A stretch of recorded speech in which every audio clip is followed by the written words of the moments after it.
All right. So, first thing that I want to get your opinion on, Anthony. Okay. Um, Yeah. this Raja Jackson stuff from over the weekend. For those of you who don't know, Raja Jackson is the son of MMA legend Rampage Quentin Rampage Jackson. He attended a Knox Pro wrestling event over the weekend. If you don't know what Knox Pro is, that is Rikishi Fatu's promotion. And Raja Jackson was invited and had a bit of a backstage segment with a independent wrestler named Psycho Stu. From the stuff that I've seen personally, it looked like it was a work at first, and then things lo- it looked very staged, and then it looked very real. So, do you have an opinion on what happened over the weekend? So based off of what I know, I didn't really look too much into it. Like I saw what I saw on my X feed, but I didn't Mm, really take the time to go and venture on to find out more details. mm, But from what I gathered, there was a spot where Psycho Stu put a beer can on Raja's head, something along those lines. But I think Raja didn't really like that too well, and there was a part that was streamed on the Kick app. That's like a new mm. thing now, apparently, where Stu It's the actually alternative to Twitch. Okay, it's the alternative. Yeah, Okay, so on that app while it was streaming, because the entire thing was streamed, by the yeah. way, uh, Stu apologized to Raja, if I'm not mistaken. But then, as the stream continued, there was this independent wrestler that told Raja to go in there and give him a receipt. Mm, So, with MMA background, or when you give somebody a receipt, you're not really talking about a work or mm, typical professional wrestling kind of gestures. You're talking about going in there and literally bashing someone's brains in. And mm. Raja did exactly that. And it's just I don't understand. Raja's not like he's not like a 15-year-old kid. This kid is 25 years old. He's a full-blown adult. He knows right from wrong, and he still went out there and damn near killed this guy, Psycho Stu. And Rampage went on Twitter and he gave his thoughts. I believe that he's not justifying what his son did, and he's sending prayers to Stu's recovery, which apparently he's getting better day by day. But my thing is as a as a society, right? When do we start holding our own accountable? If it goes to just life itself. If somebody told me to go give him a receipt, I'm gonna know that in a wrestling gesture, maybe do something along the lines of pro wrestling. I'm not gonna go out there and give this guy 25 punches to the face after slamming him on the ground. You know, and for people that are justifying this, you're just a part of the problem. Do I think that there could have been some miscommunication that went on? Yes. Do I think that there was definitely some pressure on Raja to go out there and get a receipt after he was told by an unknown wrestler who's fucking irrelevant, by the way, to go out there and give it to him? Do I think that he felt a little pressure? Maybe. But at the end of the day, it's time that we all start holding ourselves accountable from when we do something positive, when we do something negative. At the end of the day, I'm pretty sure everyone's heard of free will, right? There wasn't a gun to Raja's head telling him to go do this. He went out there and did it. And how many punches was it going to take for somebody to fucking intervene? How many punches? After the first three, Derek, I'm pretty sure we started realizing like, okay, this is not a work. Let's step in. It took about 20 punches for somebody, a referee, another wrestler, for them to step in. Like, come on, man. And it's just unfortunate that this happened because I'm not sure if Raja was planning on making it into the pro wrestling business. But if you ask me, it's shot down now. And here on Book the Finish, we're sending prayers to Psycho Stu for a speedy recovery. And at the end of the day, man, this could have all just been avoidable. And then there's rumors having that this was all just to gain attraction to the Kick app. If that's the case, that's even a worse look. All right, because there's levels that you don't go to for fame and popularity, and bashing someone's brains and should be the ultimate extreme of what not to do. Um, Yeah, if you have So any information that I'm missing, please. so from everything that I've read, um, I was a little bit on where you were over the weekend, where I saw it. I saw multiple videos. So the incident that occurred was apparently Stu bashed a can on the side of Raja's face, and Raja no sold it. And Psycho, apparently, from what I saw, got into his face, not got into his face, like angry, like kind of stepped up to him and was like, "Oh, you're gonna no sell it." But then I also heard somebody in the background say, "He's not a worker. What are you doing?" Insinuating from what I took by that is somebody off camera said, "The kid Raja is not a worker. What are you doing?" And you see, it was a full can, bashed it on his head, stuff went everywhere. And then I also saw on X that multiple people said to multiple people, not one person, multiple people told him to go into the ring and give him a receipt. He was apparently running in regardless. Multiple people said go and give him a receipt. The promoter of the show, from something that I read, said that it was fine. However, Mark Henry did publicly comment that it was a scenario that was avoidable. It was going to happen regardless. The slam was happening. The afterwards was overkill. Of course. I've there's a clip on X where Raja's talking into a microphone while the event is going on. The angle where we see the uh, the event happen, Yeah. and Raja's on the microphone and he's like, "Everybody's telling me to go in the ring and fuck him up. I'm gonna fuck him up." You're telling a kid with an MMA background to give him a receipt. Did we explain to him what a receipt is? Did we tell him go get a lick, or did we tell him to go fuck him up? There's a difference. So, if that's the case, I'm not saying that what Raja did was correct, but there's also more people that should be held accountable at the same time. If that's the case, if that's what we're gonna do, which kind of brings back the point of we don't have to let everyone into professional wrestling. We've had this kind of tongue-in-cheek thing about Jelly Roll from SummerSlam and multiple other people. There are outliers. There's the Logan Pauls. There's the Bad Bunnies who not know what they're doing, but they respect the sport and they respect what we're doing and they understand what we're doing, right? But then you bring a wild card, a mixed martial artist, into the picture. It's different. We don't, at the end of the day, we don't know what was said. But what I can tell you is that Rob Van Dam is apparently doing a sit down with Raja tomorrow, and they're going to be discussing the event of the day, of that day. So I believe we were recording this on a Wednesday. This is probably going to be coming out Friday. That conversation is apparently happening tomorrow. I don't know if it's going to be released tomorrow, but be on the lookout for Rob Van Dam's podcast, where they're going to be talking about that event.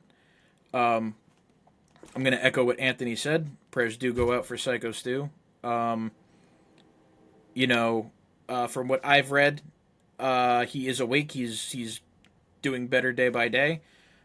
His brother has apparently sounded off about it. A couple of wrestlers have sounded off about it.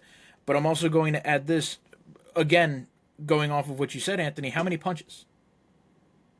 And nobody stepped in. Yeah. The referee didn't step in. The referee's job at the end of the day is to protect everybody that's in the ring. If you're afraid in getting in between a dude punching, maybe you're in the wrong line of work. You jump in the middle. If you take a punch, you take a punch. You know what's But crazy, Derek? You know what's crazy, Derek? It almost feels like this was all a setup, man. Like, I'm not trying to be no conspiracy theorist. Like it almost feels like, I'm not trying to say here I don't know Psycho Stu. I Yeah. don't. But what it feels like is like an arranged plan for this guy to get his brains bashed in. So and would for, you say, okay? Yeah. Now we're I'm not gonna say we're wrestling purists, but we're definitely professional wrestling jaded in the mind. Yeah, for sure. Where when something happens, you see it, something doesn't sound right when we're talking about it, right? Absolutely. So this also beckons the question again, off of what you said. I don't want to be a conspiracy theorist. Did Stu do something? That's what I'm thinking, man. Like, it's almost like they wanted a reason, like we said, for his brains to get bashed in, Yeah. essentially, without making it seem as if it was like a hit. Right. Like, it was just miscommunication. Oh, he meant to hit this guy. He was told that this guy was a worker. Turns out he's not a worker. And to make it seem as if it was a work, they were told to go get him a receipt. Like, it And almost to felt... see one person run out of the back to stop it, and nobody else did for minutes. What And it seemed, if it we're was keeping it real here. It was seconds. It was seconds. But when you're watching it, feels like it's forever. Feels like forever. And my thing is, there could be two sides of the coin, right? Is it, wow, like, all right, he deserved that. Let this happen, and we'll go out there and make the save pretending that we care. Or, yo, Raja's an MMA fighter. This guy can kick our ass. Let's think twice before we go out there. Right. Both sides, I can see both sides, but it's very weird. All this communication. Now people, all of a sudden, I know what Kick is. I had no idea what this app was. I know Rampage has a son named Raja. I know that this wrestling, I know who Psycho Stu is. I know that, what's the name of this wrestling promotion? Like Nox Pro. Now, all of a sudden, we're never going to forget it, man. And I'm not trying to be no conspiracy theorist, but it almost seems as if this was all one big shoot. Like or it was, maybe like it was staged. Yeah, like the indies of the Montreal Screwjob, except one guy's getting his brains bashed. Right. Like, that's what it felt like. Like, nobody's gonna come make the save, like you said, man. The referee serves one purpose, and that's to take care of the wrestlers while they're in the ring, make sure they're safe at all times. And it took 20 punches, like you said, man. It might have been maybe 2 or 3 seconds, but it felt like 30 seconds, man. It felt like minutes. And then probably for Stu, probably felt like an hour. Well, Stu was out. Stu was already out. Out, yeah, exactly. And Stu at was out that on point, if you watch the video back, I'm 90% Stu was out as soon as he hit the mat when Raja slammed him, and he picked him up and basically Alabama slammed him without bracing. Yeah. It's again, no conspiracy, but it just something about the entire thing smells funny. Something's up. Smells funny.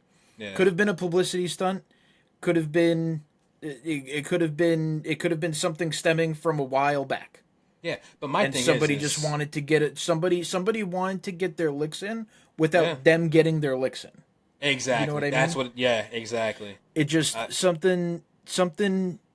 Number one, it streams controversy. Yeah, 100%. There's a lot of stuff there's something's funky about the entire situation, and if nothing's funky about the situation, then that's what it is. But my thing is like, if that was a work, right? Like we're saying, that's the ultimate extreme. People totally forget. I'm gonna stem it back to 2008 when Big Show and Mayweather got into this feud heading into WrestleMania. Yeah. Big Show returned at No Way Out 2008 in Las Vegas. Mayweather's in the front row. Next thing you know, Big Show calls out Mayweather. Yep. Big Show gets on his one knee, and Floyd Mayweather breaks his nose. Guess what, people? Big Show told him to do that. Because Big Show is about the business, and he's about marketing, and he's about making that money. All Did he want his nose broken? Probably not, but he definitely told he told him Mayweather to lay into him.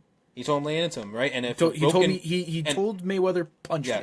And guess what? If we're keeping it real here, right? If I tell a professional boxer, give me all you got, at the end of the day, I know what I'm going to receive, and something's going to be broken. If I look at Evander Holyfield and I say, punch me square in the face, I cannot be upset that he punches me and knocks me the fuck out.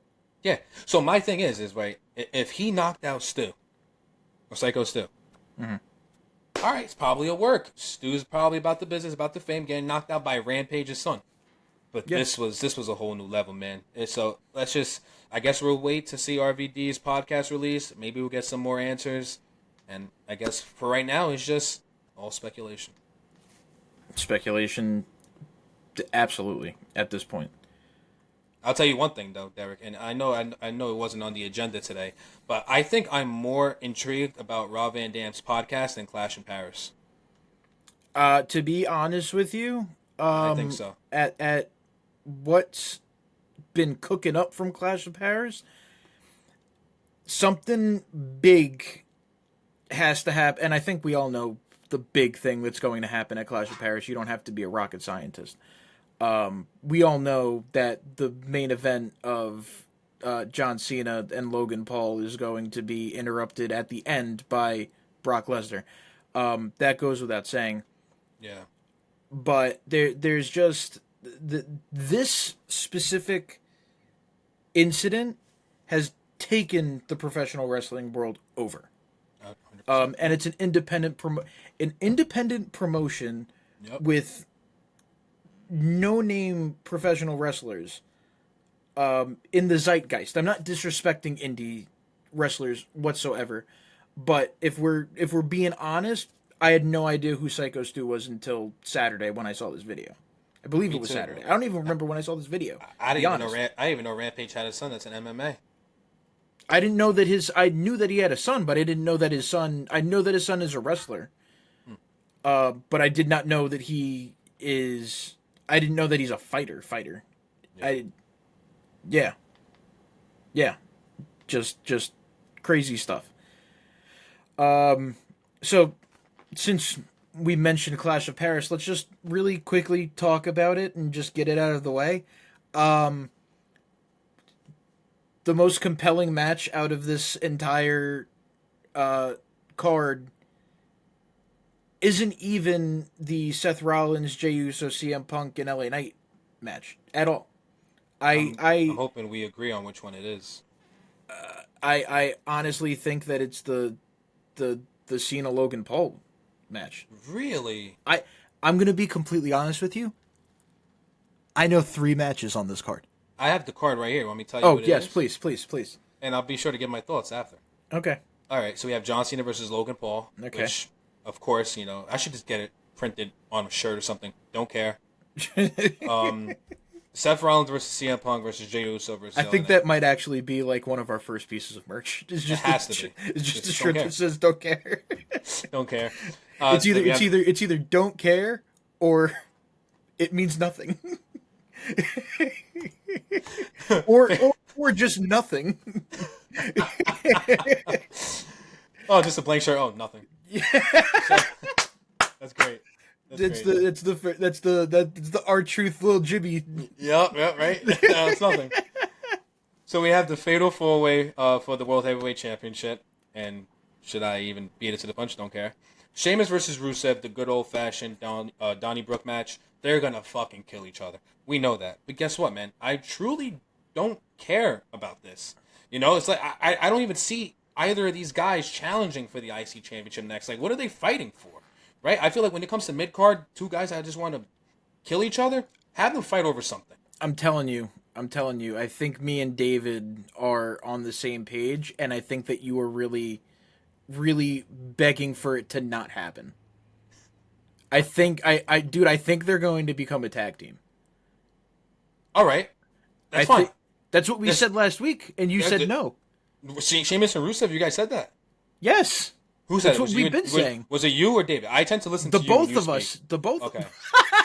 Okay. I swear to God, I really do.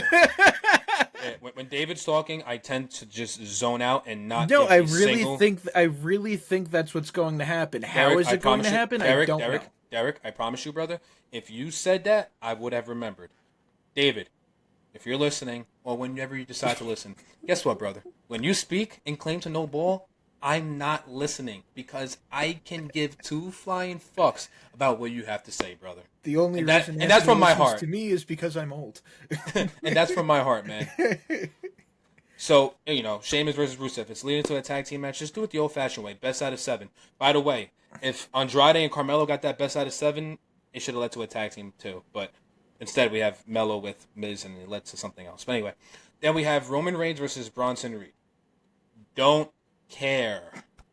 And bravo, I'll give it to Becky Lynch. She seems to always matter, man, and I'll give that to her. Whether it's promos, whether it's matches, whether it's just overall character work as a heel, which I think she's a better heel than babyface. I'm not sure if that's a hot take. Becky Lynch tends to make me care. I don't watch Raw. I don't watch SmackDown. I don't give a fuck. If you don't want to hear my takes because I don't watch it, it's kind of your fault for watching and wasting your time. Sorry, I have 2 other guys here that can watch the shows for me, and it turns out that I don't even have to watch because none of it fucking matters. Anyway, so we have Becky Lynch versus Nikki Bella. I care about this. I do. Really? I do. I do because we know Nikki's not winning, and so I'm not a Nikki Bella fan. Compelling match? This is my compelling match because of one Becky Lynch. That's it. Okay. Becky Lynch, out of everybody that's on this card, Cena gets a easy pass because this is for his retirement tour. There's not a single person on this entire card, on the advertised card, that if I miss Raw or when I miss Raw, when I miss SmackDown, and I'm scrolling through X and I see Wrestle Purist or Wrestle Ops post, like a clip from Raw, the only person that I'm actually clicking on to see what I missed was Becky Lynch if she has a microphone in her hand. Everything else, I really don't give a fuck about. And that just goes to show that she's doing great work. Now, I'm not going to stop what I'm doing and watch a match that I missed on Raw, but something about Becky Lynch on the mic as a heel, especially what she said about, sorry, Ozzy, rest in peace, but what she said about the entire thing, like, that was good heel work. It didn't get the reaction from the Osborne family that we thought it would because I was just about to ask you about that. Yeah. They have to understand that it's just for character work. I'm pretty sure Becky Lynch didn't mean it. But it got people talking. It got me talking. I'm like, what the hell did Becky say? Similar to when she said to Nikki that, oh, we can't see him anymore. So, like... That was probably one of the coldest lines that I've heard come out of somebody's mouth to somebody that was involved in the situation ever. Exactly. And that just goes to show. I'm not saying that, like, it's the end-all, be-all with Becky Lynch, but that just goes to show how bad the product is if Becky Lynch is the only person I care about on the card. Where's AJ Styles? Paris loves him. What are we doing? But we're getting Sheamus versus Rusev, who I love both guys, but what are we doing? The only thing that I can think of is that one of them is actually hurt. That being AJ or Dom. Yeah, that's the only thing that I can... speaking of AJ, in a little bit, I do have something to bring up to you. Okay. It's going to be a segment that we're going to do. I want to see if you would be interested in that. But really quick, what I'm going to say about Clash in Paris is I believe that we got robbed out of the match of the night because of Big Jim. I honestly think that Naomi and Stephanie Vicaire would have had a great match. Especially this iteration of Naomi. Yes. Stephanie Vicaire, as we all know, if not the best women's wrestler in the WWE, the best wrestler in WWE, should have had the belt put on her immediately. Now we're going through this, going back to the segment, go check the clip. If it makes sense, just do it. It doesn't take a brain scientist. You want eyes, give it to somebody who's going to draw eyes. Not everybody, I'm speaking verbatim on what Anthony said in previous clips. If it makes sense, just do it. Not everybody needs a story. Stephanie Vicaire is probably, right now, the most polarizing woman on the roster. And we don't see her. Anthony, you were there with me. What happened when Stephanie's music hit at the Royal Rumble? Oh my God! How loud? You were loud, bro. No, how loud was everybody? Indy was loud, man. It was great. And I really want to say this. It was great. People say that people were loud for Alexa Bliss, which they were. They were.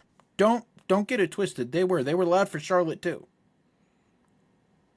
But they were booming for Stephanie Vicaire. And this is a group of people that might not be too familiar with Def Rebel theme songs and have to wait for the name to appear on the Titantron. Yeah. Not Stephanie. As soon as you heard Nope. that grungy beat Yep. drop, everyone knew. Dun, And dun, dun, dun. yeah, and Yep. everyone it was loud. It was very loud. Just her aura, bro. Yeah. I told you this. I told you this. Night one, the night after Mania on Raw, that match between Stephanie and Io should have been for the women's championship, and I would have just struck while the iron was hot. Yep. Because you know why? Why not? It wouldn't have, and it wouldn't have been a shock. Nope. Those are two Io. We've spoken about Io in private on this podcast at nauseum. How good Io Sky is. Absolutely. I'm not taking anything away from her. But you could say the same thing for Paige and AJ Lee. Yep. No, at the time, nobody was hotter than AJ Lee. AJ Lee was burning a road brighter than Nikki Bella ever can think. Paige comes up, takes the belt away from AJ. It wasn't a surprise. I knew who Paige was.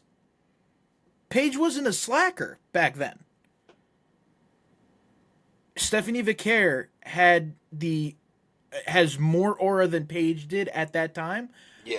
But Stephanie Vicaire's also been doing this a lot longer. Yeah, exactly. She's been doing this a lot longer than people. If you don't know, Stephanie Vicaire's been doing this a lot longer than you think she's been doing this. She's not new.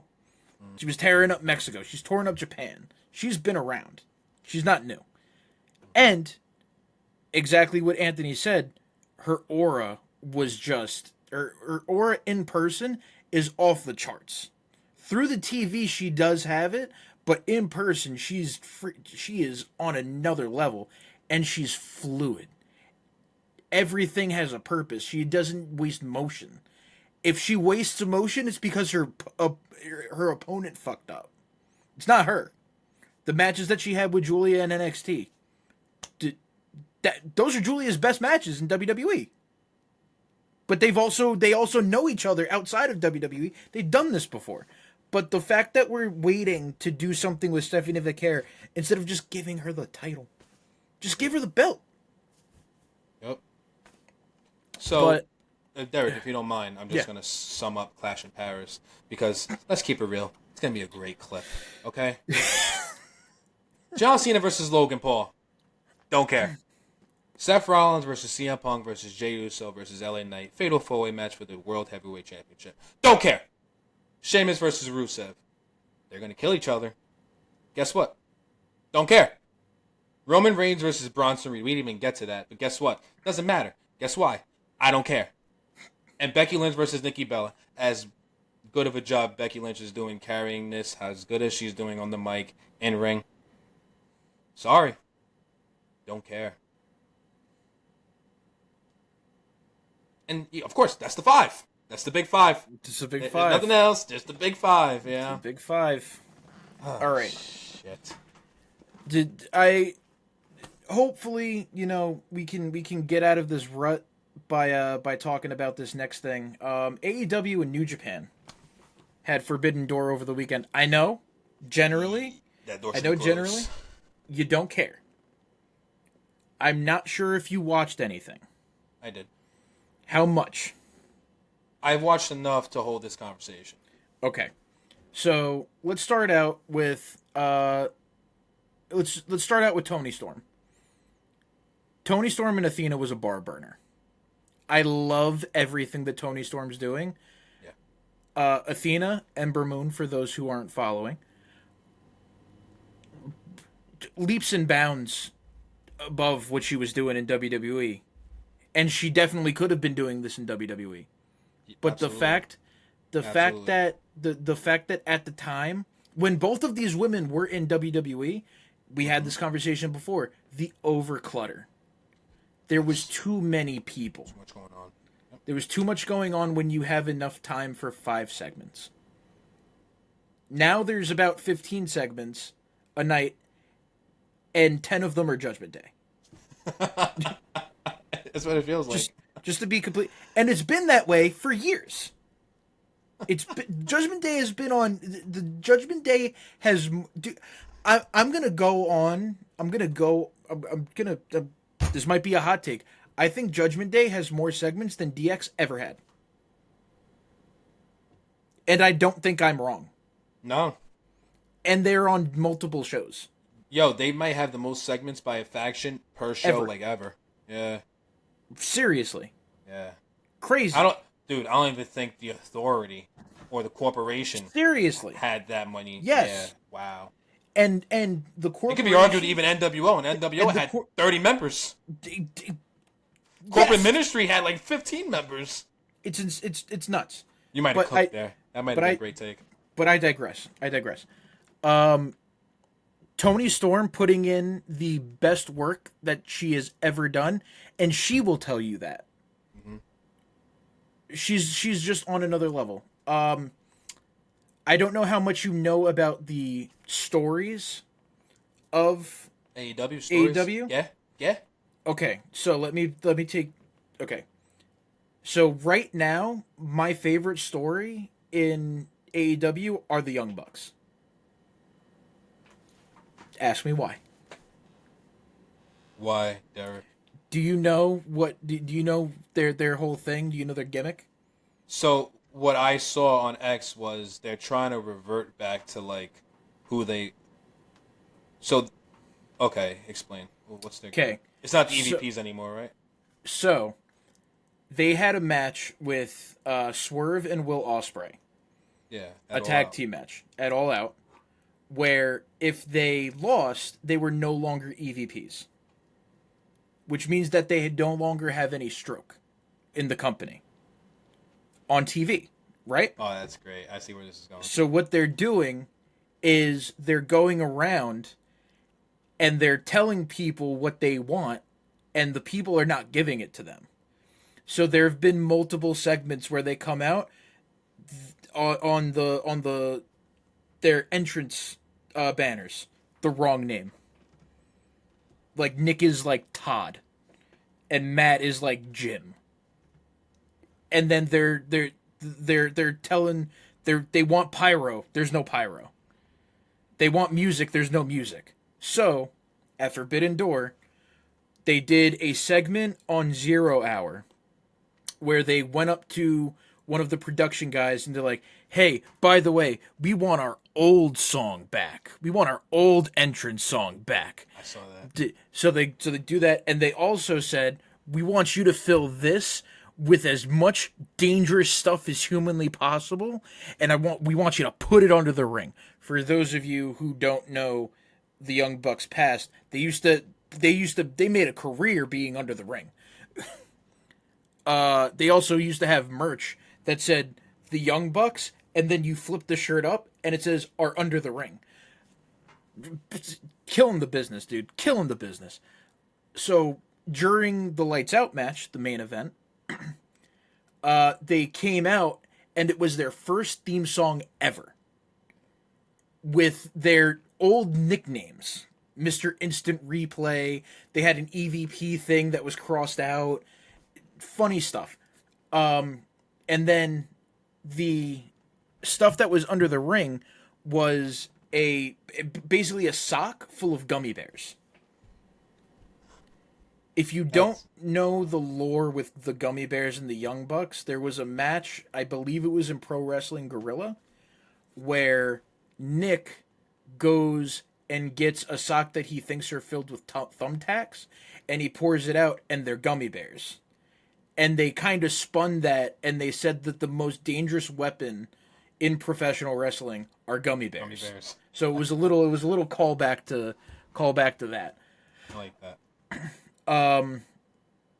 Do you know of the Don Callis family? Yeah, I know there's like 15 members. And Okay. now Wardlow's in it, which I don't think Wardlow needs to be there, but Wardlow came back. I don't think Wardlow should have resigned. no, me neither. I really he could have he could have easily gone to TNA, and he could have easily went to NXT or at 100%. least Evolve. Yeah, 100%. Yep. I don't think he would have done good in Evolve. I think he would have tore up the entire thing. I think NXT would have been a good landing spot because then he can cross between TNA and WWE and being able to do that. there's two. There's okay. I'm also gonna say this. The main roster right now on WWE, there's too much going on, and there's not enough happening. Does that make sense? Absolutely. There's so much shuffle, but nothing is being accomplished. And it doesn't make sense. It's hurting me to Yeah. watch. And Yes. I will say, I my role here is to be objective. I love the WWE. I've loved the WWE since I watched it. I love professional wrestling as a whole, and I'll defend it until my dying breath. But when there's not when when we're not getting what we want, then we have a problem. I also have a problem with the shirt that you're wearing. It should be what you got for your birthday. Just saying. Um, by the way, Anthony's birthday was yesterday. Happy birthday, Anthony. Thank you, sir. Welcome to being an old fuck. There's not enough happening to care. And there's too much happening to care. That makes a lot of sense. It shouldn't make sense, but it does in this Exactly. situation. Yeah. Which kind of beckon. I saw something on TikTok today, and I don't want to take it verbatim. I don't want to say it verbatim. The pacing of WWE shows now. Oh, I sent it to you on in the group chat, didn't I? About like when somebody comes out and then it's a commercial, they go back. There's Yes. There's Yes. a segment between two people that have nothing to do with the match, and then next thing you know, there's like a small video package, and then the next person comes out, and then Michael Cole says, "All right, we're gonna take one more commercial break, and we'll come back to it." And it's just like, okay, then the match starts. Now It's crazy. Let's also go. Let's also go here. Do you watch on Netflix, right? Yeah, Do you watch live on Netflix or do you catch the replay later? I when I watch, I watch live. Okay. Why are we saying that we're going to go to a commercial break and we're not on a commercial break? That's happened a couple times. Why are we saying that we're going to a commercial break and we'll be right back and we have the time right here? Right here. That counts down from 3 minutes. Why are we not putting something there? Again, to what the TikTok that I saw was, why do I have a promo of whatever's left of the Alpha Academy and Natalia walking, on a corridor getting chewed out by whatever mean girl they come across, and then Natalia gets her arm broken, and that's the story. That's the story. That's where the story starts. You disrespected me, and now my arm's broken. I just don't understand. The pacing in general of WWE has been off since Netflix started. I thought by now we would at least have something like a good model to like get into and get things moving a little bit. But I read something a couple days ago that said that the WWE is really going to pick up in 2026. I heard that this is supposed to be a gap year because hear me out. Hear me out. Hear me out. Hear me out. Hear me out. Hear me out. Because by 2026, TKO's $1 billion of debt should be wiped out.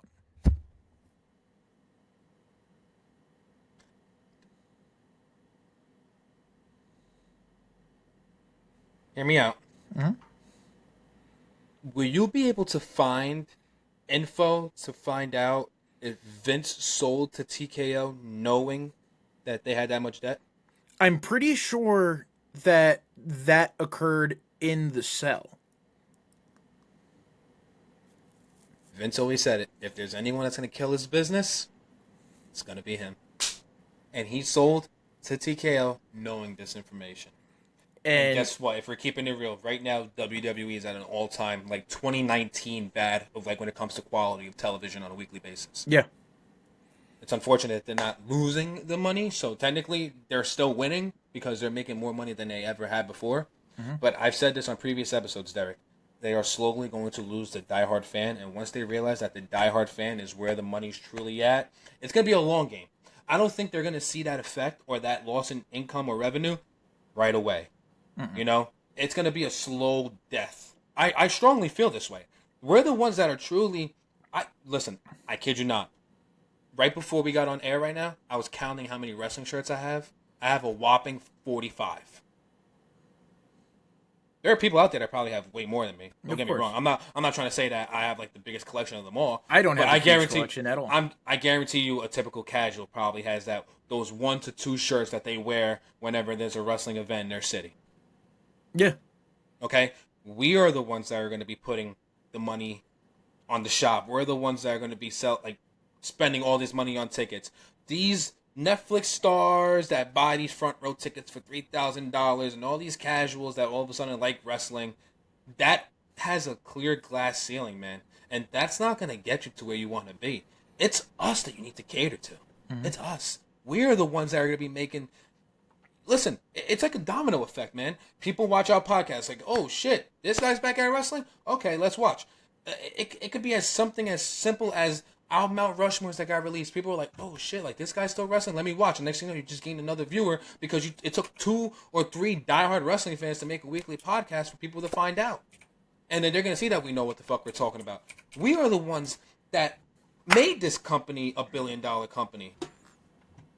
We are the ones. We should be prioritized. And I've been saying this all year, man. I've seen the drastic downfall, but I was told that I complained. And I'm going to keep saying it till my face turns purple, man. I was fucking right. I knew from the moment that I'm not going to keep blaming that bald fraud, but I'm just going to keep saying from the start of the year, the downfall has been quite noticeable. And it takes diehard fans like myself, like Derek, like that claim to know ball guy, David. It takes us to point this shit out. And that's why we're here.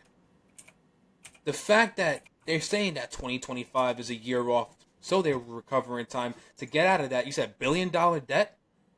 So that means that I wasn't going crazy this entire time. They had been taking the entire year off. And that's exactly what it feels like. It's a damn shame. It's a damn shame. I'm looking up to see how far in debt TKO is because if what I saw was correct, it was in the tune of like $4 billion. It just doesn't surprise me, man. I could be completely But there's one thing you definitely not. I'm not far off. What is it? Oh no, this is from. Okay, this is from August 6th. What I saw was from September 14th of 2023. September 14th of 2023, it was 3.2 billion. Okay, that doesn't change in a year. Sorry. August So you, August 6th, 2025. Again, not far off. 2.769 billion as of June 30th. wow. It makes sense why we're having freaking PLEs every 3 weeks, right? Yeah. Makes sense. But again, we can't. And I believe that we said this. Like, there's definitely a reason why we're getting 2 PLEs a month and 5 Saturday night main events when we don't. And all you jackasses that are doing WWE the fucking disservice to go to these shows, to go to what is it? Saturday night's main event. You guys are the problem. I wouldn't. So okay, I understand what you're saying, but at the same time, that's the only way that they're going to get out of debt. Do you want WWE to go out of business? I don't. Like, to be completely honest, the that makes sense why the tickets are so expensive. It makes sense. Makes sense why there's 90 events all the time. Yeah. They're definitely getting their max like write-off rate at donations Of and course. stuff because they do the Connor's Cure Foundation, Yeah. Yep. and Yep. they Yep. do Yep. all the things outside of the WWE, and the Yep. bully can't the be a star, be a bully, the be a bully, the Be be a able- star bully campaign. Um, It makes sense. It like adds like up. it makes sense why everything right now is so. But again, we're gonna go back to something else that we've eluded. Nick Khan, dude. Yeah. As much as you don't like what's happening, I really do think that Nick Khan is trying to fix the situation rather than sully it. No. No. Of I course. Of really course. do think, first of all, this is really, outside of Vince, Yeah.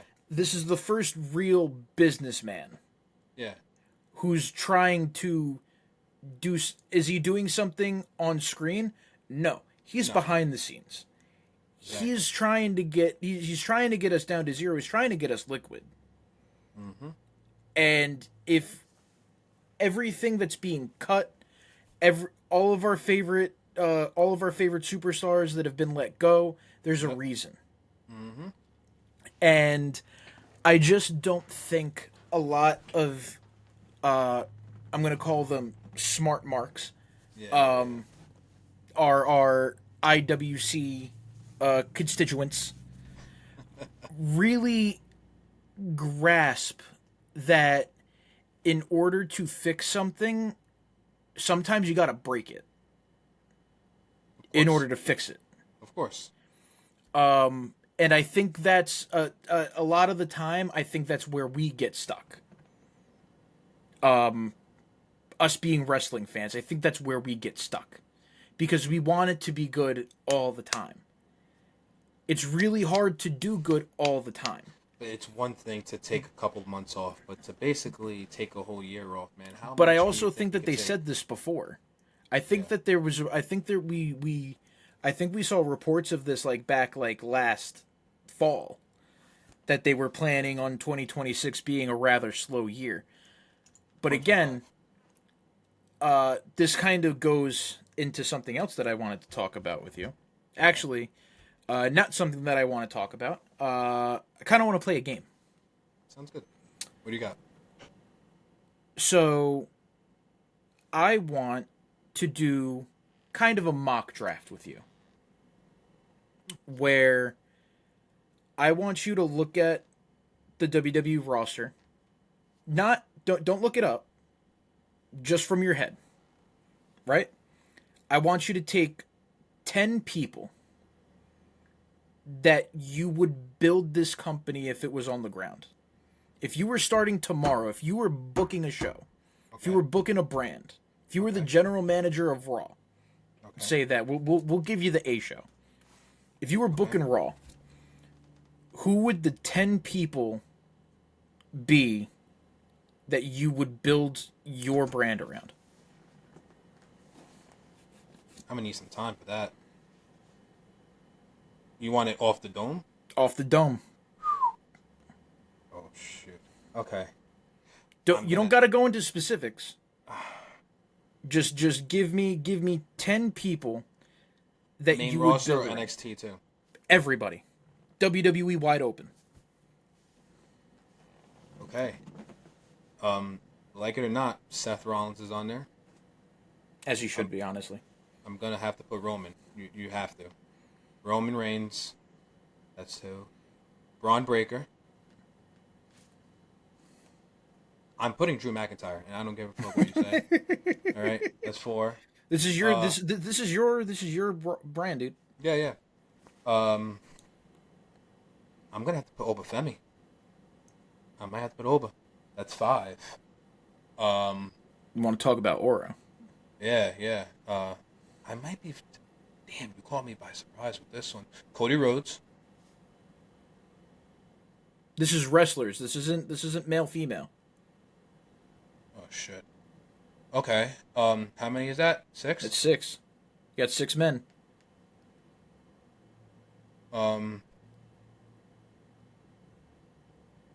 Damn, dude. Stephanie Bucker. I stumped him. Uh, Got him. I'm gonna have to put Steph's there. She gonna wrestle herself. I'm gonna You putting her in the heavyweight division? put Roxanne Perez. Um, I'm only if she stays a heel because not.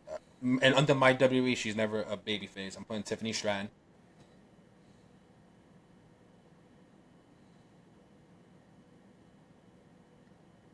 And I'm putting Rhea Ripley. It's hard. That's really hard. It's hard. That's a good one though, right? Yeah. All right. Wow. So Wow. so I haven't thought of this at all. I thought of this idea, but I didn't give any mind. I didn't give any mind to this thought process. Damn. So number one, I'd be taking Braun Breaker straight out the gate. Number two, I would be taking. I'm going to take a tag team. Oh, come on. I'm going to take a tag team. Okay. And I'm going to take Fraxium. Okay. Um, So does that count as one, or does that count as two guys? I'm putting that as three. Putting that as Okay. three total. So that's two. That's two people. Okay. Taking Stephanie Vecchier. Of course. Taking Roxanne Perez. Okay. I'm taking Rhea Ripley because Mm-hmm. you can't not. Mm-hmm. When she comes back, I'm taking Naomi. I loved what she was doing, Okay. and I want her to keep on doing that. Okay. Now this is where it gets hairy because I really want to build for the future. You're not putting Theory, are you? No, I'm not putting Theory. In a perfect world, if he comes back and he's boss as fuck, and he's just coming back as a really good heel, then yes, he would be on this list. But I'm not doing that. Okay. I'm taking Javon Evans. Okay. I'm taking. See now, this is where it gets messed up for me Mm-hmm. because I have two left, and you would think that it's going to be Roman and Seth, but it's not. Okay. I would take. I'm going to take another NXT superstar because I really do believe that she has a ton of potential, and I'm going to take Kendall Gray. Okay. I know that you have very limited knowledge on Kendall Gray. Tubi, watch Evolve. She works. Okay. She's trust you. David said it also. She's not great on the mic. She doesn't have to talk. Her in-ring work talks. All right. And for my 10th, I'd have to put Oba in there too. You have to. It's again, that was a harder list than my Mount Rushmore. Yeah, that was hard. Straight off the gate especially on the without spot. looking at the roster, dude. Yeah, that was hard. Oh was man. That was a good one. I like that. But yeah, I think so. Okay, so going back, we got a little bit of time left. Yes. I pitched a story to David a couple of weeks ago. Okay. I want to see if this is something you would be interested in. If this would tickle you to really come back and watch wrestling week by week. Okay. All right. So let's go back a little bit, right? No, but actually, let's go from today. Let's go from today. Let's wipe the slate clean. We have all of these. We have all of these stories. We have all these stories. What if the a main event happens? Let's say it's like the main event of like the Raw after Mania, right? Where whoever's the WWE champion at the time, whether it be Cody, Roman, Seth, whoever, blah blah blah, they just finish a match because it's the Raw after Mania. Every wrestler has to be there, right? What happens if they're doing the whole celebration? Camera cuts to the backstage area. Say it's like Gorilla, like right outside of the. What if every producer, Triple H, Pritchard, all them, what if they're all knocked unconscious? What if they're all down? Right? Now I know what you're thinking. Why it's 6? Because that's the most recent memory that we have of something like that. No, all the lights are on. Everybody's just the entire room is just a little disheveled. No lighting stuff. No nothing like that. TVs are up on the wall. Everybody's just knocked out, right? Next week, they don't mention anything at all from the producer side. Obviously, we're getting the events that happened last week. Blah blah blah. We still don't know. Blah blah blah. Triple H is hospitalized. Blah whatever. It doesn't have to be Triple H, but whatever. What happens if towards the last match something else happens like that? But now it's wrestlers in like the hallway. Couple tag teams, whatever. Just people knocked out, whatever. Cool. What the hell is going on? Right? Couple weeks go by, we don't hear anything. Your favorite thing doesn't matter. Nothing matters. Cool. Then we go to SmackDown. People start dropping on SmackDown. Locker rooms, bathrooms, a real back to the Attitude Era-esque type of shot, right? Where people would just be knocked unconscious. We don't know what's going on. We don't know what person is doing this. What happens if it wasn't a person? What happens if it was a group? What happens if it was a big group? A group of people that feel like they're ready and are not, none of them are being brought up. What if it's the entire NXT roster that just starts running roughshod on WWE? Saying, hey, we're better than you because y'all have been ass for well over 2 years. And we're putting on 5-star main events. And y'all suck. What if it's not just NXT? TNA. What if it's also TNA? What if there's defectors? What if the defector has been in WWE the entire time? AJ. What if it's AJ Styles? On his last run.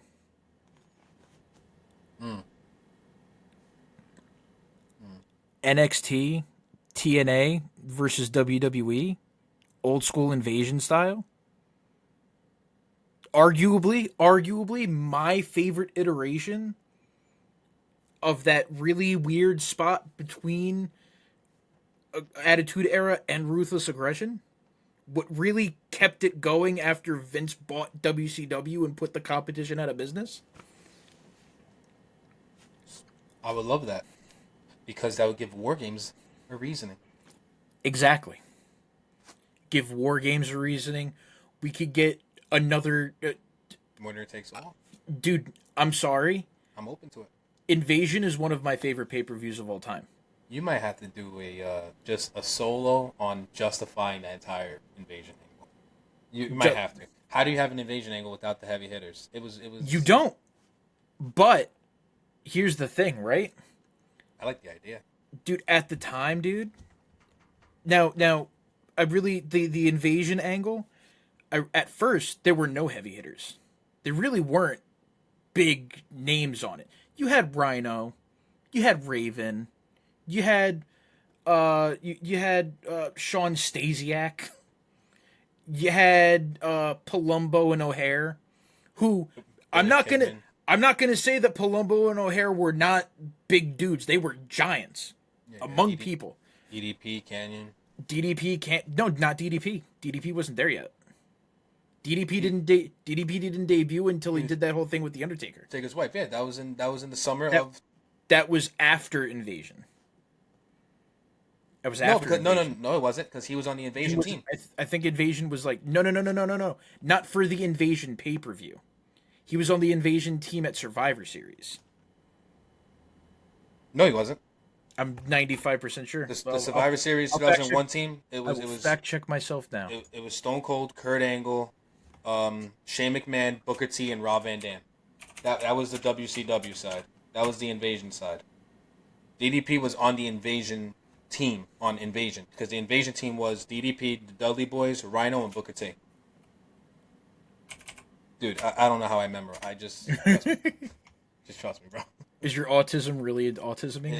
It's real, bro. It's real. I have a slight On, bit of it. no, if I'm wrong, I want to say that I'm wrong. Yeah, no, I can tell you that. Sorry. Shut up. That's why I'm here, bro. For my tiz.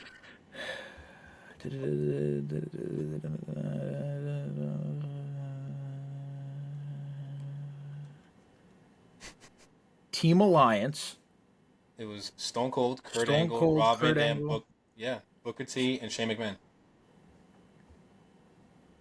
If you go to the Invasion, DDP wasn't here though.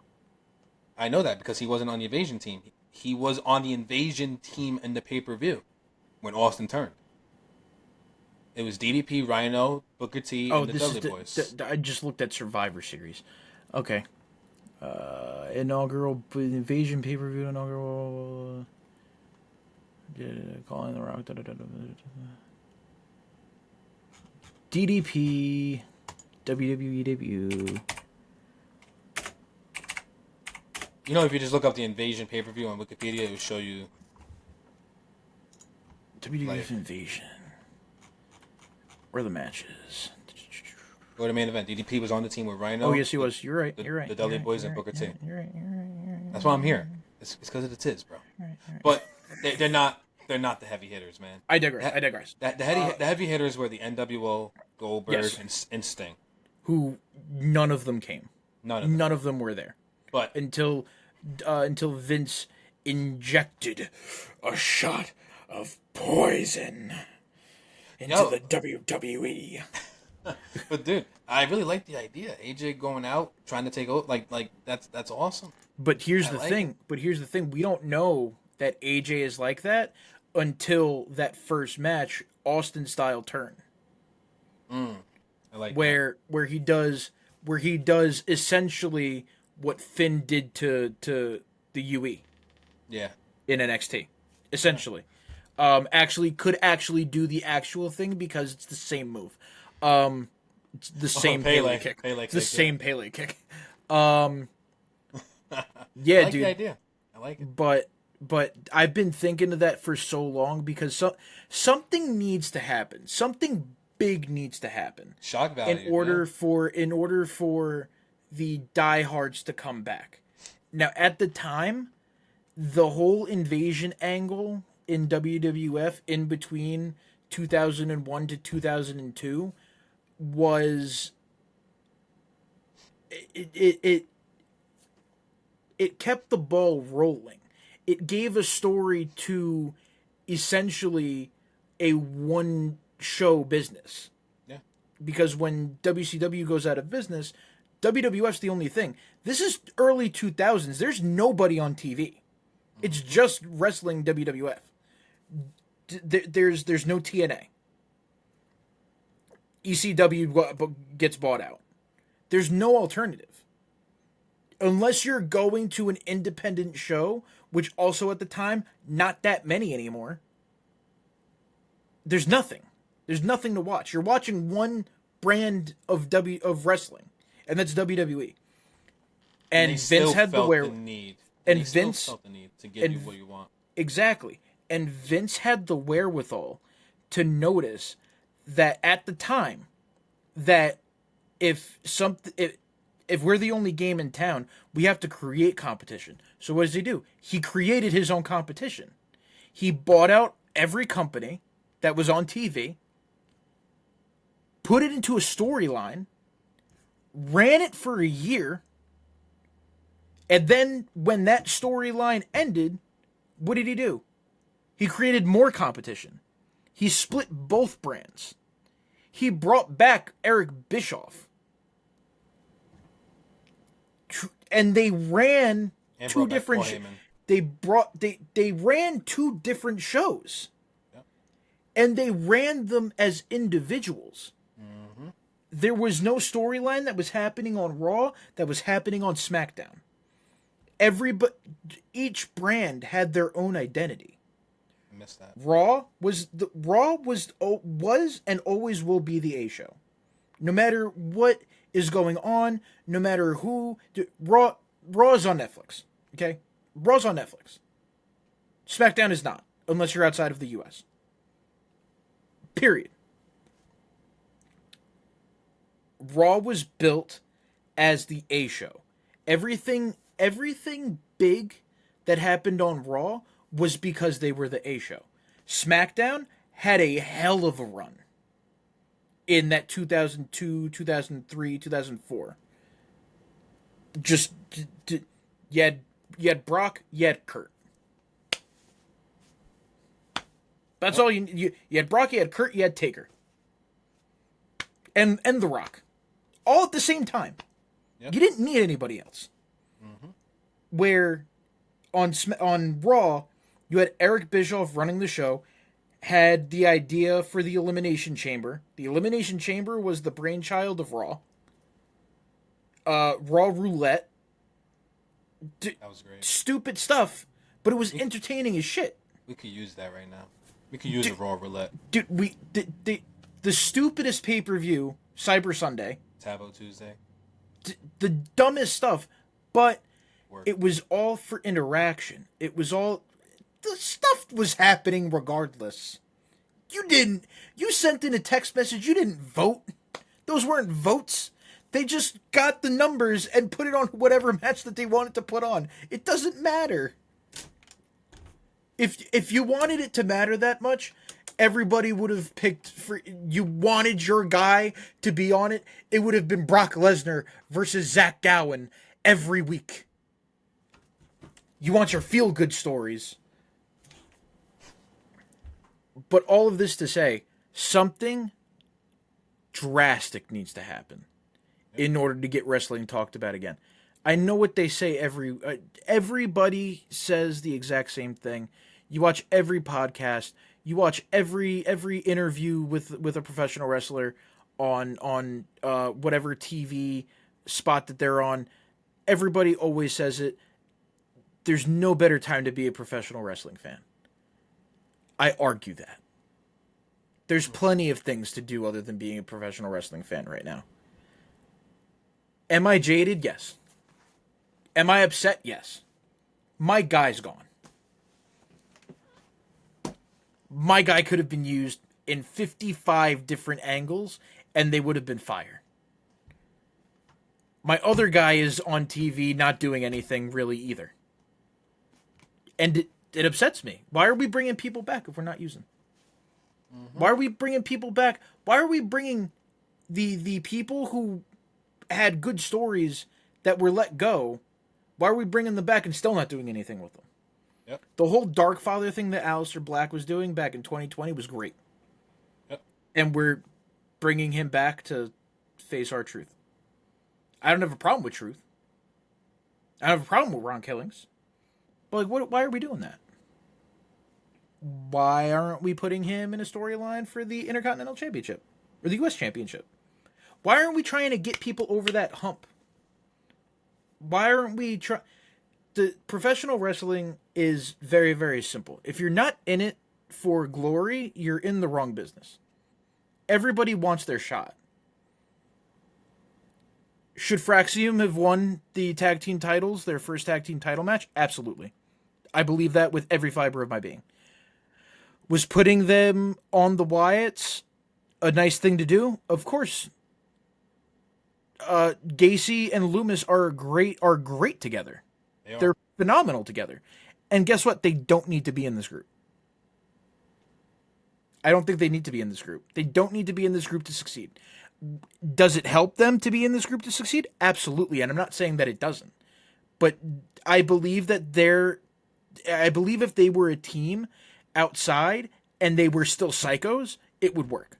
Okay. Because essentially they are psychos. Yeah. The whole thing that Gacy was doing in NXT with Schism was probably one of the better cult-like gimmicks that I remember, besides Bray, being phenomenal. Loomis, the non-talking stalker gimmick that he was doing in Sam Shaw, that he was doing in TNA, The stuff that he was doing with Johnny Gargano in NXT was also phenomenal. And they're crazy. Both of them are insane people. And they didn't need to be in the Wyatt Six to be able to do that. But I would lie if I said that if I was in that position and that was brought to me, that I wouldn't be like, absolutely, I'm going to do it. Yep, sure, yep, whatever you need me to do. Oh, you want me to? Oh, you want me, a white man, to get dreadlocks? Sure. Yes. Whatever you want me to do. Whatever you want me to do. Whatever you want me to do. You want me to get my septum pierced? I have no piercings. 100% going to do that. Yes, sir. Yes. You want me to wear a mask all the time and wrestle with my eyes blacked out? Yep. I'm doing it. I would. And the fact that they're doing it, kudos to them. I appreciate it. They didn't need to, but the fact that they jumped on and they went all in shows that if you stay the course and you take your opportunities, that everything can happen for you. And they took their opportunity, and I'm never going to fault them for it. They're highly entertaining to watch. Should Fraxium have won when they first got there, doing what they did in NXT? 100%. But if I get Fraxium versus the Wyatt Six in a future matchup for the WWE Tag Team titles, I'm not going to be upset. And I'm going to watch it every time. And they can fight 20 times, and I'm still not going to be upset. Because we have only seen a sliver of what Loomis and Gacy can do. Mm-hmm. I've seen what Fraxium can do, and I don't even think I've seen half of what they can do. Because of their size. They're two cruiserweights that are crazy good. Versus two heavyweights that are also crazy good. Yep. It's a perfect and they don't look that much bigger than each other. No, they don't. They look like the same group of people, just flip-flopped. Both of them. One of them has a mask. One of them has long hair. One of them has long hair. One of them has a septum ring. It's the same thing. The same people.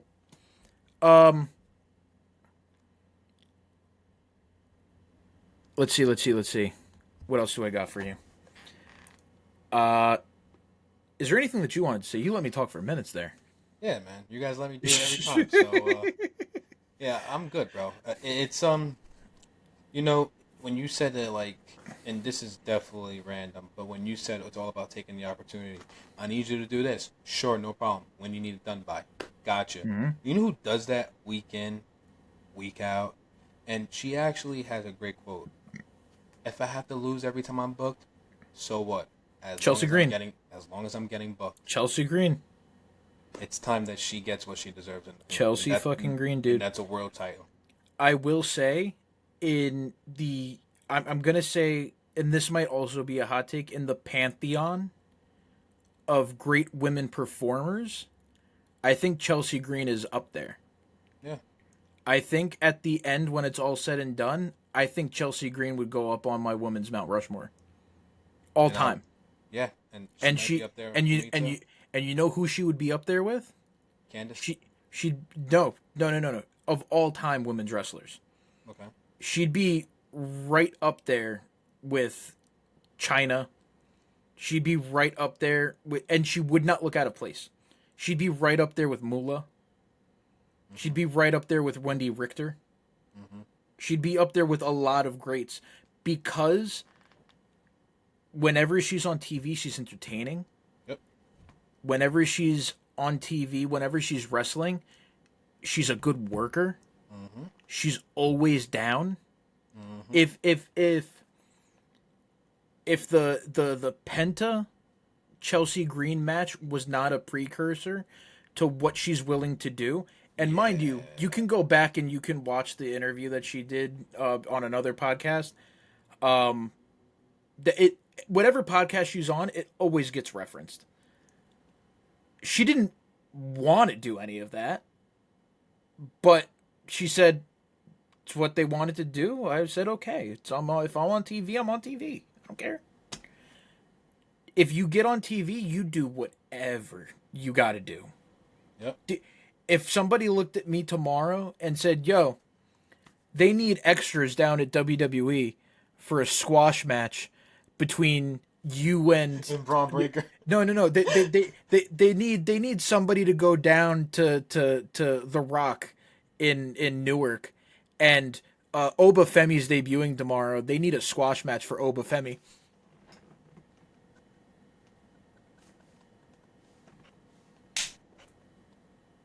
What are we doing?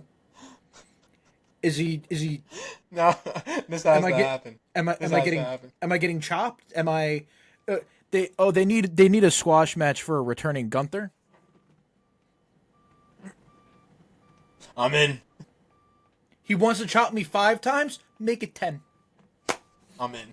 Make it 10. My chest, blisters. I don't care. Pop my blood vessels. I'll do it.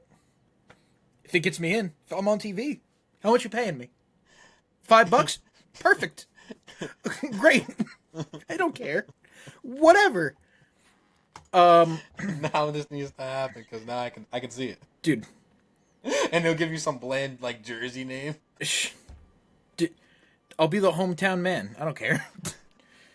All right. Oh man. Anthony. Yeah, man. I do have one more question for you. Is it trigger warning? We haven't done this in a while. Okay. I wanted to see if you had a hot take for us this week. Could be anything that you want. Could be an overrated wrestler. It could be about the product currently. Could be a different promotion. I have one, and it's one that I've said before, but I feel like I need to like say it again. I actually tweeted it. You ready for this? Yeah. I'm going to just read the tweet. It's easier that way. Okay. If you want to add anything after that, yeah. Sure. Paul Heyman should no longer be an on-screen character. He is not needed, especially with this faction that has been dead on arrival. He should simply focus on producing and creative. He still has a brilliant mind for the business. It should just be showcased behind the scenes. So you think that Paul Heyman currently It's over. serves no purpose to the product? No purpose. No purpose. He's a part of a faction of a guy who's great on the mic. Like he's annoying. Like I just feel like his presence, it's always overshadowing Bronson Reed. Like I feel like Braun Breaker, if it wasn't for like I want Braun to shine based off of him organically. Like you're 47, you're 40, that's 100 combined. That's organic. He barely has time and moments to really come across as that guy. He had that one-on-one segment with Roman, which I felt like he could have done better. But I feel like the presence of Paul is just looming, man. It's just looming. Like they're trying to make him the Paul Heyman. I don't need Braun Breaker to be a Paul Heyman guy. I need Braun Breaker to just be a badass, spearing people, going around barking everywhere. I don't think he needed this alignment with Paul Heyman.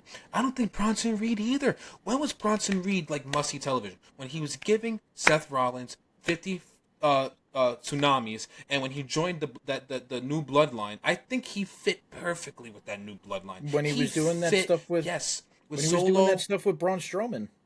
no, that was great, but that's what led into him killing Seth essentially. And then I think he fit so well with Tama Tonga, Sokoa, and Tangaloa. I think he fit like a glove. He fit perfect, man. And I just feel that like there's this pressure that is on these performers when they're aligned with Paul Heyman, and if it doesn't pay off, it's a sinking ship. How long did it take for Cesaro to become relevant after the Paul Heyman thing didn't work? Hell, what did it do for Curtis Axel? I feel like there is this pressure that goes. What did it do for Ryback? What did it do for Ryback? Ryback was. I don't give a fuck what you say. When Ryback was on his rise, Ryback was on fire. He was on fire. People were complaining he didn't win the 2013 Rumble. Okay? People were complaining about that. People were complaining that he didn't win the He didn't WWE beat Punk. title. People were complaining he didn't beat Punk, and Punk's Mind you, I will say one of the greatest debuts of all time being the Shield, but still, it was on Ryback. They put Ryback through the fucking announce table, right? But I feel like, and you correct me if I'm wrong, and I know I just give off high takes. A lot of the times you guys might think that I just do it, but it's truly how I feel. I feel like there's this pressure that looms, whether he's there or you're associated with him, that you just have to be the guy when you're aligned with Paul Heyman. And I feel like that presence is no longer needed. He's in a faction that was dead on arrival. He's a part of a group as the Oracle for somebody in Seth Rollins that is fucking phenomenal on the mic. And if we're keeping it real, I think I was telling my boys this. In my opinion, yes, the whole story going into WrestleMania with Roman and Punk fighting over Heyman, I think Seth carried that feud. Carried it. Mm-hmm. How he was just so demented and manipulative. It was fucking phenomenal seeing that side of Seth. And the whole pairing happened. And you almost forget about what got you there and the match itself because Paul Heyman just had to hog the spotlight. It's just very annoying. His presence, I love his mind for the business. He's great at what he does. And when was Paul Heyman at his peak? When he was managing Brock Lesnar, which, Brock needs the mouthpiece. We all know that. But also when he was producing SmackDown under the SmackDown 6, that was all Heyman. And I feel like when Heyman... So you're saying that you're saying that Paul Heyman didn't make the bloodline work at all? You ready for a hot take? You're saying... Hold on. So I think Sammy and Roman... Hold on. So you're telling me that whole bloodline angle did not need Paul Heyman in it whatsoever? It did. But I'm going to tell you why. Because Heyman barely spoke. He only spoke when Roman wasn't on TV like that. He would hand the microphone to Roman, and then Roman would talk his shit. Paul Heyman knew his role, and that was taking a back seat. Do you feel like he's taking the back seat with this faction? No. It's all about him. It's all about him. Bronson doesn't need him. Bronson doesn't need him. Braun doesn't need him. Oh, I said Bronson twice, but Bronson doesn't need him. Braun doesn't need him. The Browns don't need him. And Seth Rollins for sure doesn't need him. Now, and I feel like the pressure of this group, I feel like a part of the reason why it's dead on arrival is because of the alignment with Paul Heyman. Can I give you something to kind of bounce off on? Sure. So Paul Heyman serves no purpose as the Oracle. Because I'm reiterating what you said just to make sure that I got it. Serves no purpose. I'm just saying he's not needed. So he's not needed as the Oracle for this group for this group with Seth and the Bronze. No, yeah. Now, what if he's there to salvage in case something goes wrong? So what I mean by that is so Braun, for instance. Yes, he does a lot of stuff organically. Yeah. What if there's a promo that they're trying to get across and Braun or Bronson can't deliver? Then guess what? They shouldn't be in this situation. They shouldn't be booked in the main event tier of guys. They're there for a reason. I think they're ready and they're good for the job. I'm going to believe in the talent. So okay. So going on that. So what if it's the correlation that everybody's drawing to this group, the Vision, being this generation's evolution? It would never be this generation's evolution because Ric Flair was actual wrestler. Sorry. Okay. I'm not going to put Heyman in Ric Flair's shoes when Ric Flair, in my opinion, was a better promo, and he can actually lace up the boots at late 50s, wherever he was when Evolution was a thing. Okay. And I feel like, and this might, I'm not trying to there's what makes Evolution, right, was the past, the present, and the future, right? Mm-hmm. It's hard to really do that when Seth Rollins still thinks he's the future. So I don't think that there's ever going to be an evolution. If Seth Rollins don't you think that that's kind of the gimmick, though?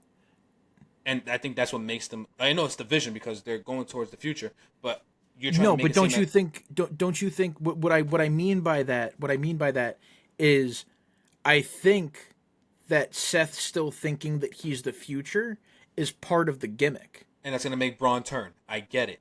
Yes, I get it. Trust me, I get it. But a part of it, and I think that this is where people just don't see where I'm coming from, is that's what made Evolution great.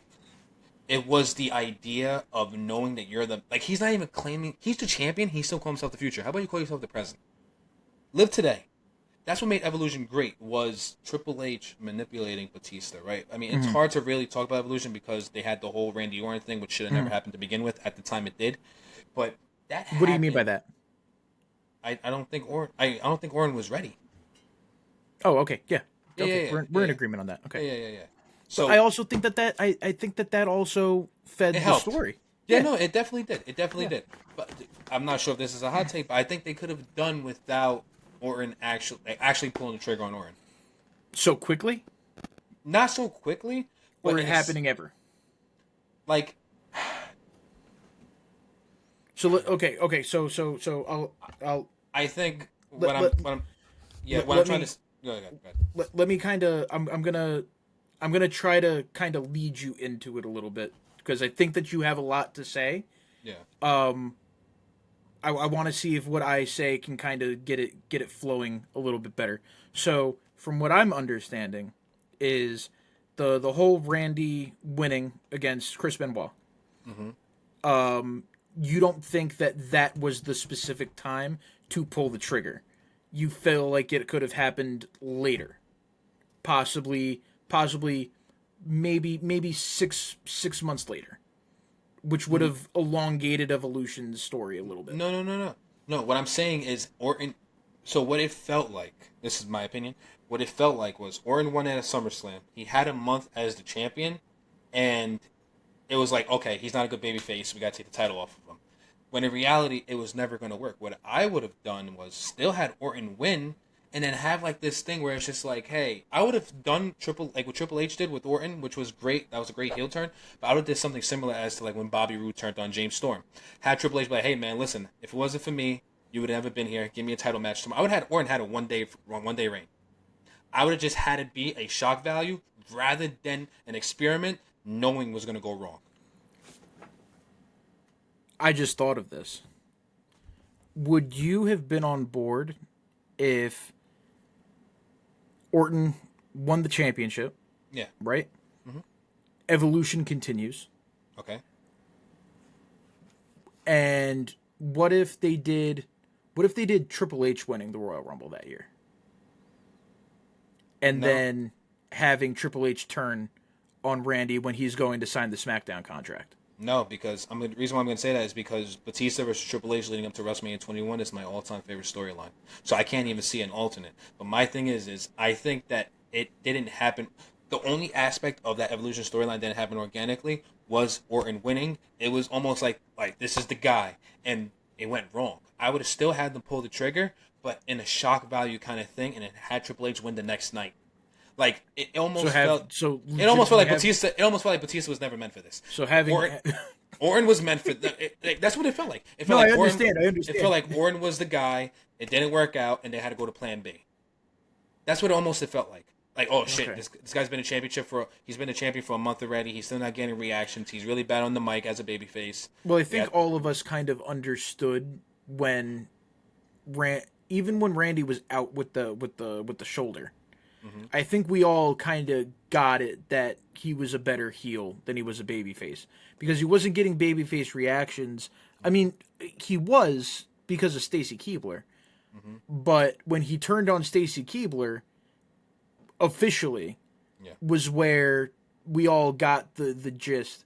Oh, this guy is like something, mm-hmm, and we didn't know what it was. Did he have the look? Yes. Did he have the move set? Randy Orton's move set in the early days before the RKO, for those of you who don't know, the deadly crossbody. Wild finishing move. The if the first thing you saw from Randy Orton was just the drop kick. yeah. Beautiful, best drop kick of all One time. of the if not the best drop kicks of all time in professional wrestling.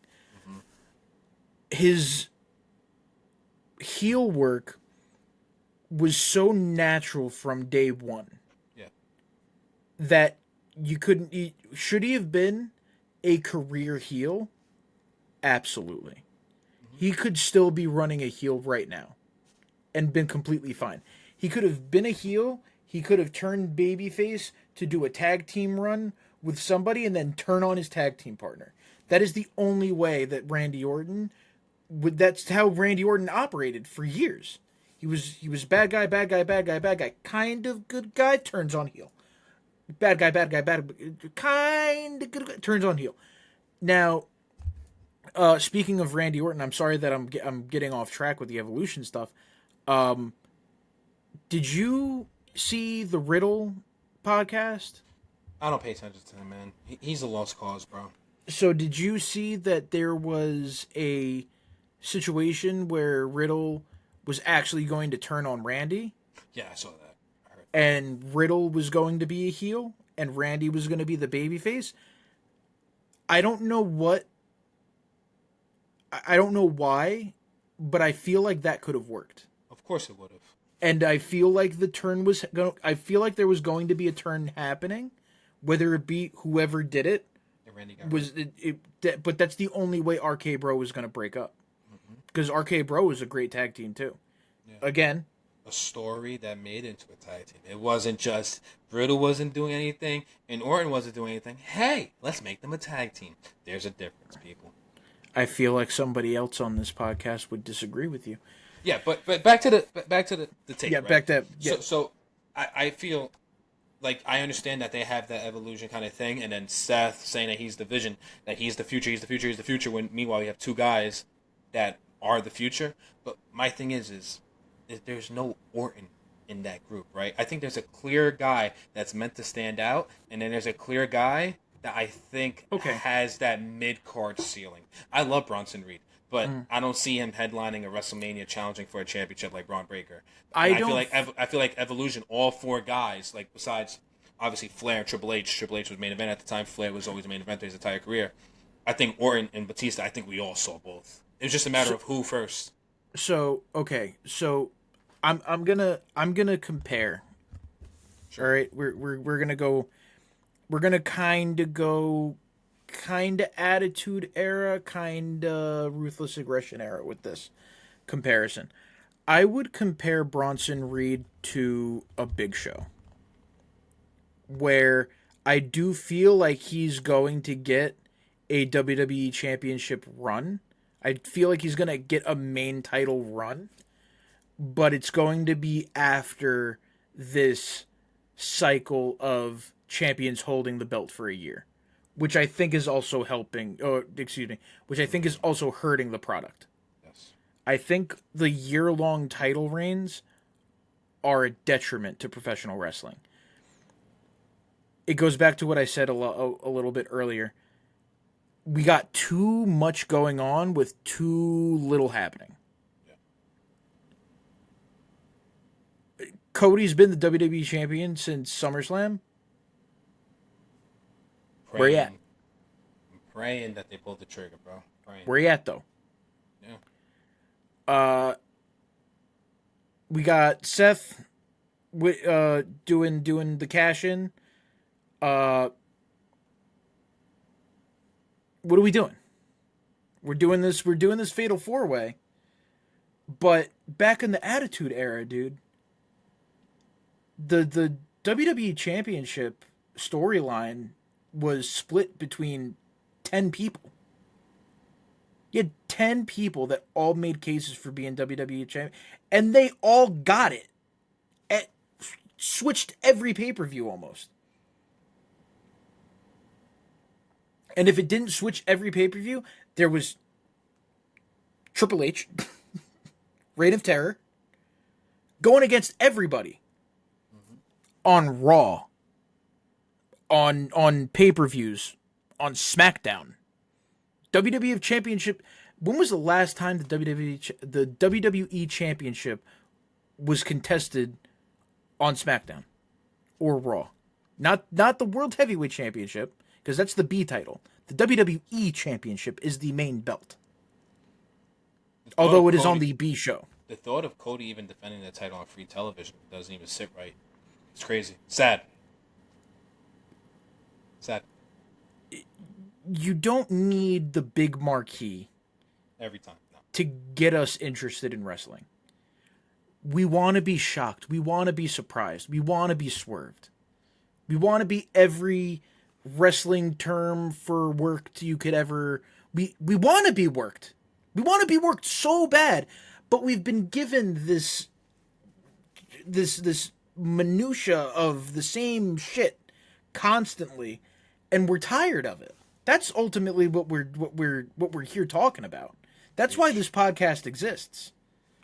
We're just upset. And we're here to be the alternative to what you see every week. We're not going to talk about how good the product is. We're going to talk about the good stuff when it happens, but we're ultimately going to give our opinions. And we know that we're not the only ones. That's why we're here. That's why we do this. Anthony's got opinions. I got opinions. The other guy's got opinions. Sometimes they're wrong. Sometimes he knows ball. Sometimes he doesn't. More on the latter. Sometimes I know ball. Sometimes I don't. Sometimes Anthony knows ball. Sometimes Anthony don't. We're all doing this. All we want to do is have a good time with you guys, and we appreciate it. And all we want is a good product. Exactly. That's what we want. We just want to sit. We want to sit on Twitter talking about how good this match that we're watching is. Yeah. But we also need a story. And good television. We want things that matter. Yes. Oh, I love it. We want things that make us say, "Hey, everything matters." But right now, Anthony, I'm going to let you say it. Nothing fucking matters. Put that on a shirt. I like the idea of nothing. Yeah. That's actually great. Yeah, dude. That's great. Nothing.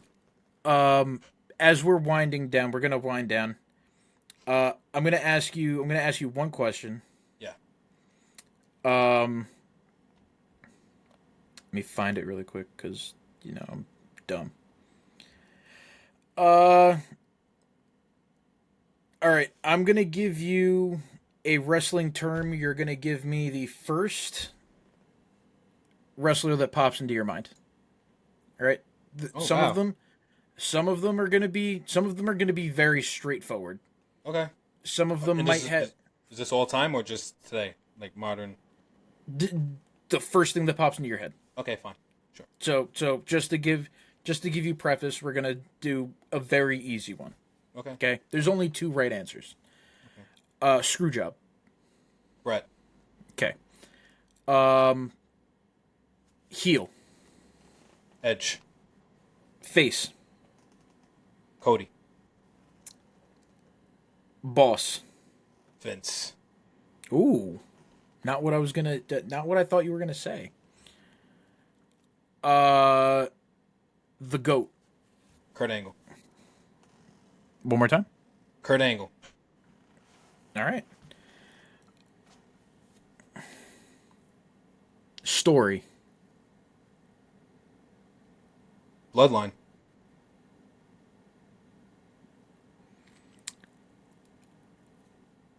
WWE.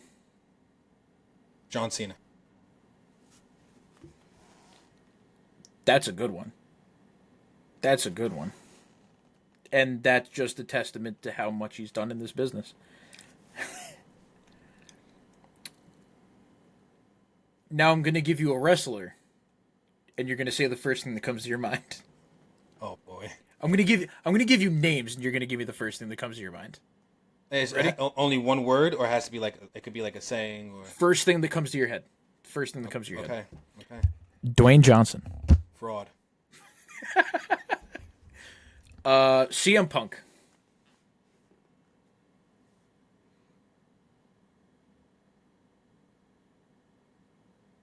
Nothing. Got it. I got this. Fire burns. Okay. All right, we're gonna go out of WWE now. Awesome. MJF. Try hard. Wow. Interesting. Okay. I could see it. Moose. Average. Interesting. He's Obafemi if Obafemi was just a tier below what he is now. Wow. That's okay. how I feel. Okay. I think I already know the answer to this one, but I'm gonna ask it anyway because you've had opinions on this before. Joe Hendry. Who? Joe Hendry. Who? Wow. Wow. That is that is diabolical. Oh man. You know he's I gonna be. He's in NXT now, right? Oh, I mean, if I watch NXT, I would probably give you an answer. He's technically in NXT now. Fully. I remember seeing all through my X feed, and oh my god, I love this guy, and I just haven't heard from him since. So, who? Charlotte Flair. Respect.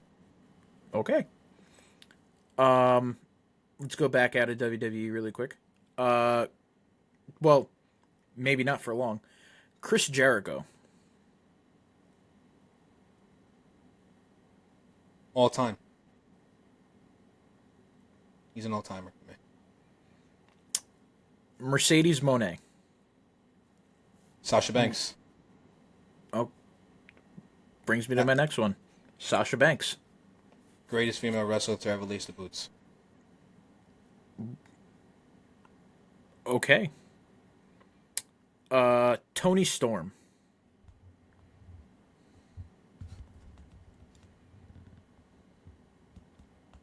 Elite. Okay. One more. Ready? Yeah. Tony Khan. Fanboy. I'm glad that we both agree. Did you see that? Did you hear the thing with Jake? Yeah, Jack and Swagger? about that. So Jack Swagger's on Chris Van Vliet's show, and when wrestlers leave these companies, they are allowed to speak their minds on what has happened. I believe everything he said. I believe every single fucking thing that he said. And you have Dax Harwood, who is like a bitter high school fucking bitch that always goes on social media and always feels the need to attack fans for having an opinion. Basically just said that Swagger, Hager, I believe his name is, right? Hager? Jake Hager. Jake Hager. But we're calling him Jack Swagger. But everything that Jack Swagger said on the show was not true. Of course you're going to say it's not true. Why would you? And Tony's still paying you. Why would anybody believe you? This isn't the first time that I've heard that, which is the reason why I believe it. Yeah. That was a fun game, though. By the way, that was really fun. Yeah. Wait, when you said boss, who were you expecting me to say? I was expecting Sasha Banks. Oh no. Yeah. She's long gone, man. But it's unfortunate. But Vince, close second. Vince, close second. No, dude. We're gonna wrap it up. On this Tony Khan thing. Yes, please. I believe everything he said. Every I. single word. So do I. The boys only meeting and him running in and saying if I'm coming up with something, you're gonna do it and you're gonna like it. I understand that 100%. Because that's exactly how it comes off on television. These random 6-man tag team matches. It's like a pipe dream. It's like a fanboy just on GM mode. It's what he wants to watch. Yeah. And because again, the over-cluttering thing. There are people on the roster of AEW that I haven't seen in years that I didn't know were still wrestling. Mm-hmm. All of these people could have retired, and I would not have known. I didn't know Angelico was still wrestling until I saw him on TV a couple of weeks ago. Angelica. He was doing. It was at the very beginning of AEW. He was in a tag team with another dude. I can't remember his name right now. But he's still on board. Yeah. But he was there from the beginning, and he was off of TV for the past. It seemed like he was off TV for like 4 years, and then he just pops up the other day. But apparently, he's also been doing some producing on the back end too. So there's that. No, dude, but this definitely isn't the first time that I've heard this thing of Tony Khan just messing up stuff and throwing his weight around. Mind you, it is He is putting, well, technically his dad's putting the bill for it, but that's besides the point. Um, but I mean, like, I understand, like you want to run a wrestling promotion, I get it. You also run a football team, I get it. Soccer for the for people, I get it, but No, football team like, too. The Jaguars. no, that's Shad. Oh, Shad. Sorry. But like, if it's a boys only meeting, it's a boys only meeting. There's a camaraderie. There's a camaraderie that you don't know that is in the locker room. Mm-hmm. You do not disrespect the talent. By you forcing yourself into that type of a situation, you're essentially what you're saying is, I'm what's the word?